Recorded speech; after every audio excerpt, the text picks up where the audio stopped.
So we're back with more on the verge.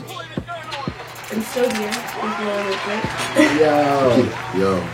I mean, obviously you guys work together a lot, I would assume. I get some good mornings sometimes.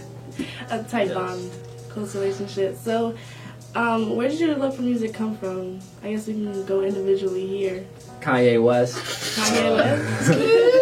Kanye West, I'm Cuban and Mexican. Latinos love music. Latinos love music. Music sound all the time. I used to dance, all that stuff. Merengue, salsa. And then I heard Gold Digger by Kanye West, and that changed my life. Yeah, so that made you want to do music, make music? Yes, Kanye West. Okay, how about you? Kanye West. Yeah. Kanye is amazing. But from a lot of underground-ish, the Space Ghost Perp, the Tyler, the OF thing, Kanye, all the kind of underground influencer kind of things, they kind of pretty put me on. And I was like, hey, why aren't they really experimental really artists? So I was like, hey, I'm a person of color, gotta be an idol for other people that want to do it in the future. So I was like, hell yeah. Recently we've been more of arrangements, kind of how Tyler arranges his songs, bridges, hooks, and stuff like that. And the very experimental part, JPEG, Death Grips. Shout out JPEG Mafia. This dude named Dream Crusher. And we want the craziness of Show Me the Body and metal kind of things. Bunch of punk bands. Yeah, metal punk bands and stuff. We want our sound to be a fusion of not only just hip hop, but punk music, rock music, jazz. We about to have the greatest album of 20 blank blank. Yeah, 20 blank blank. We're two very political people, and we wanna use our voices as people of color to show that, Yes, sir. to show that we stand for what we believe in, and there's a lot of bad people in this world. And, there's no reason that we can't voice our opinions through something beautiful like hip hop. Yeah.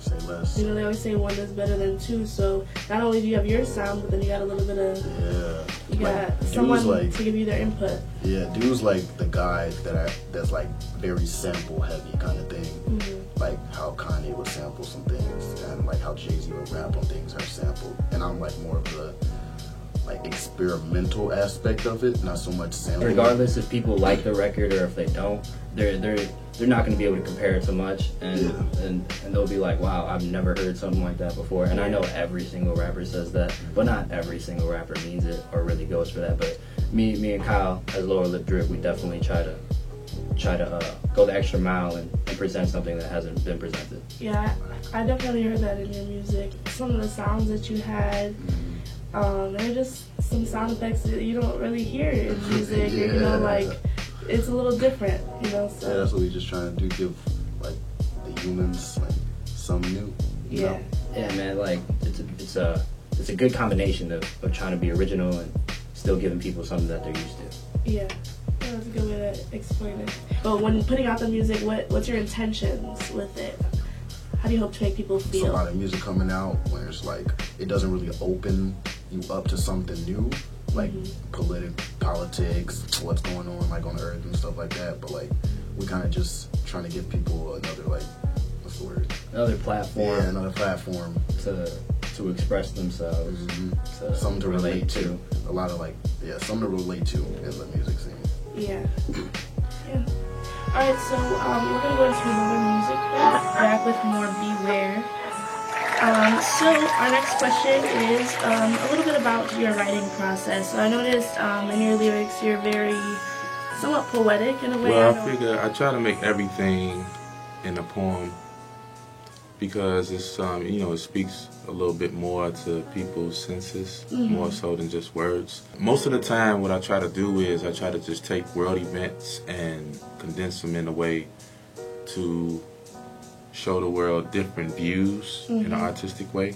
So that's pretty much my process. I just try to just write basically based on how I feel and try to be as poetic as possible and try to just be as creative as possible. So how about your beats and stuff?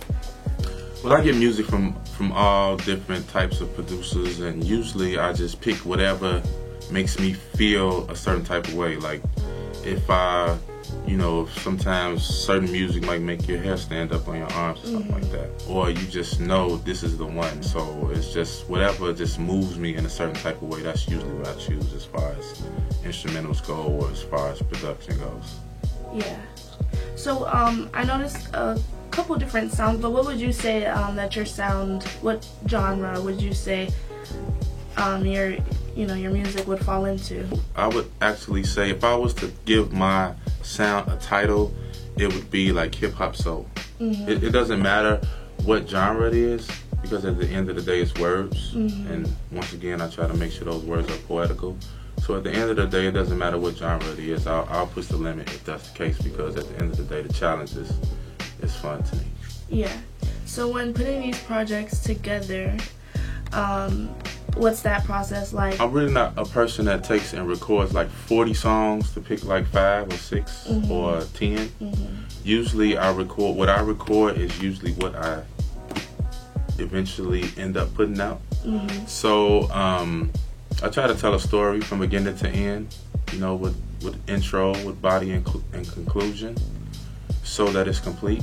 Once you listen to it, it's like you're going through like almost like a museum of sound of the different ideas that I have for whatever particular project that we're talking about at that time.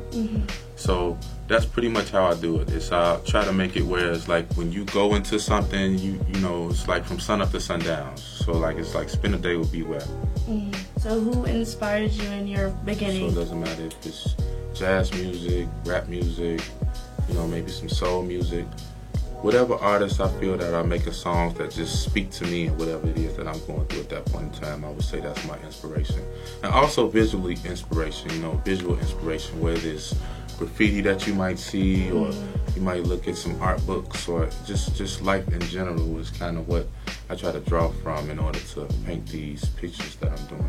And being an artist and your process, so what do you feel like you've learned from then and where you are now? Because when you're true to yourself, when you make music that you like and you make music that feels good to you, you just can, it seems like you make the best music. It's like when you're trying to follow whatever instructions that you might think the industry is giving you, or people in general, or the sound that is most important at that time or most popular at that time, but it's something that you're not making, you don't necessarily have to force yourself to do that, because a lot of the times, you don't want to try to take and put a square peg into a circle. So how do you think people come across your music? Like if they just listen to your music and they never knew anything about you, or never seen you before, they just listen to your music, what do you think they would gather from your music? I think they would be like, man, I put something on my mind, or man, that really makes me feel good. You know what I mean? Yeah. Because at the end of the day, I'll try to create, if I can, something that will make you think and also make you feel good at the same time. Yeah. So you don't just feel bogged down by thoughts.